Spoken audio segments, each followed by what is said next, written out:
ದಶರಥ್ನ YouTube ಚಾನಲ್ಗೆ ಸ್ವಾಗತ. ದರ್ಶನ್ ಅವ್ರನ್ನ ಅರೆಸ್ಟ್ ಮಾಡಿರೋದು ನಿಜ.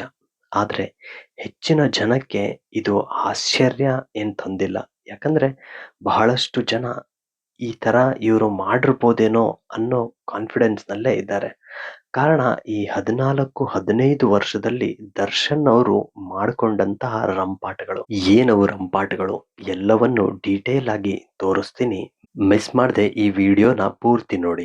ಕಳೆದ 14 ವರ್ಷದಿಂದ ಒಂದಲ್ಲ ಒಂದು ವಿಷಯಗಳಿಗೆ ಸುದ್ದಿ ಆಗ್ತಿರುವಂತಹ ದರ್ಶನ್ ಮೊನ್ನೆ ತಾನೇ ಕ್ರಾಂತಿ ಮೂವಿ ಪ್ರಮೋಷನ್ ಟೈಮಲ್ಲಿ ಮೀಡಿಯಾದವರ ಮುಂದೆ ಲಕ್ ಬಗ್ಗೆ ಹೇಳುವಾಗ, ಲಕ್ ಅನ್ನೋದು ಯಾವಾಗ್ಲೂ ಬರಲ್ಲ, ಅದು ನಿಮ್ಮ ಬಾಗ್ಲಿಗೆ ಬಂದಾಗ ಅದನ್ನ ಎಳ್ಕೊಂಡು ಒಳಗ್ ಹಾಕೊಂಡು ರೂಮಲ್ಲಿ ಹಾಕೊಂಡ್ಬಿಟ್ಟು ಅದಕ್ಕೆ ಬಟ್ಟೆನೂ ಕೊಡದೆ ಹೊರಗ್ ಬಿಡ್ಲಿಲ್ದಂಗೆ ನಿಮ್ಮಲ್ಲೇ ಇಡ್ಕೊಳ್ರಿ ಅಂತ ಹೇಳಿದ್ದು ತುಂಬಾ ಚರ್ಚೆ ಆಗಿತ್ತು.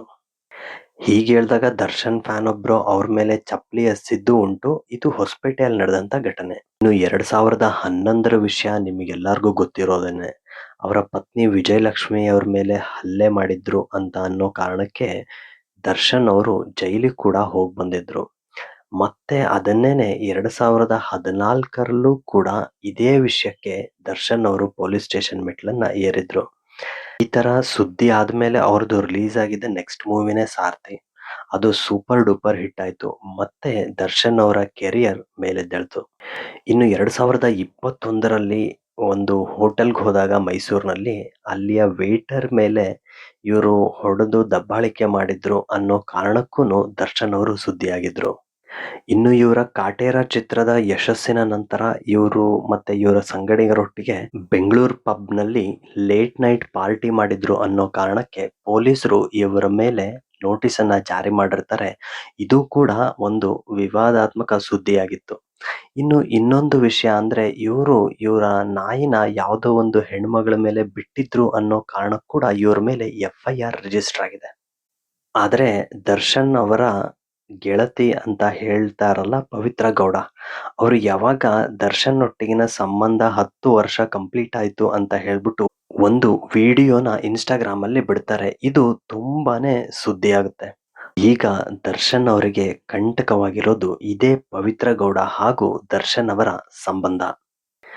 ಈಗ ಕೊಲೆ ಪ್ರಕರಣಕ್ಕೆ ಸಂಬಂಧಪಟ್ಟಂತೆ ದರ್ಶನ್ ಅವರನ್ನ ಮಂಗಳವಾರ ಪೊಲೀಸರು ತಮ್ಮ ತೆಗೆದುಕೊಂಡಿದ್ದಾರೆ.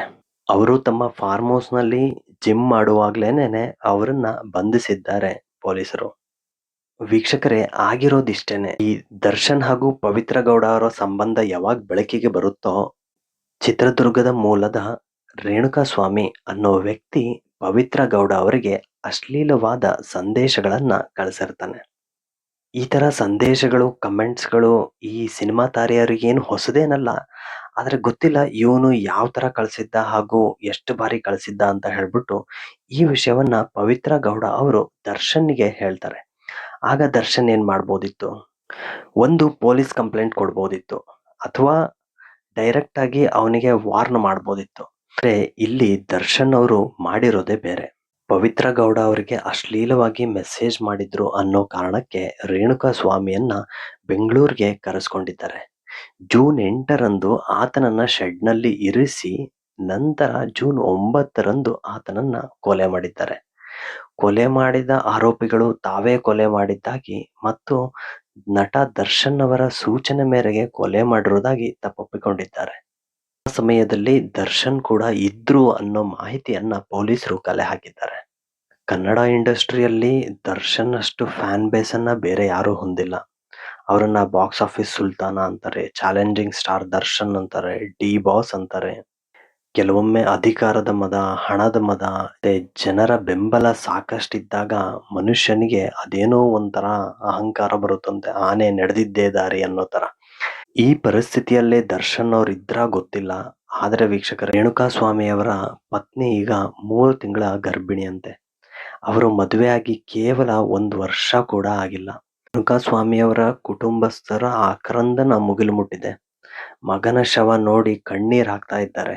ದರ್ಶನ್ನಿಗೆ ಒಂದಿಷ್ಟು ಹಿಡಿ ಶಾಪನು ಹಾಕ್ತಾ ಇದ್ದಾರೆ. ಇನ್ನು ಪೊಲೀಸ್ ಮೂಲಗಳ ಮಾಹಿತಿ ಪ್ರಕಾರ ಈ ರೇಣುಕಾಸ್ವಾಮಿ ಏನಿದ್ದಾರಲ್ಲ, ಅವರು ಹೊಡೆಸ್ಕೊಳ್ಳುವಾಗ ನಟ ದರ್ಶನ್ ನಮ್ ಬಾಸು ಅಂತ ಹೇಳಿ ಅವರ ಜೀವನ ಹಾಳು ಮಾಡಿದ್ದು ಪವಿತ್ರ ಗೌಡ ಹಾಗಾಗಿ ನಾನು ಅವರಿಗೆ ಕೆಟ್ಟದಾಗಿ ಮೆಸೇಜ್ ಹಾಕಿದ್ದೆ.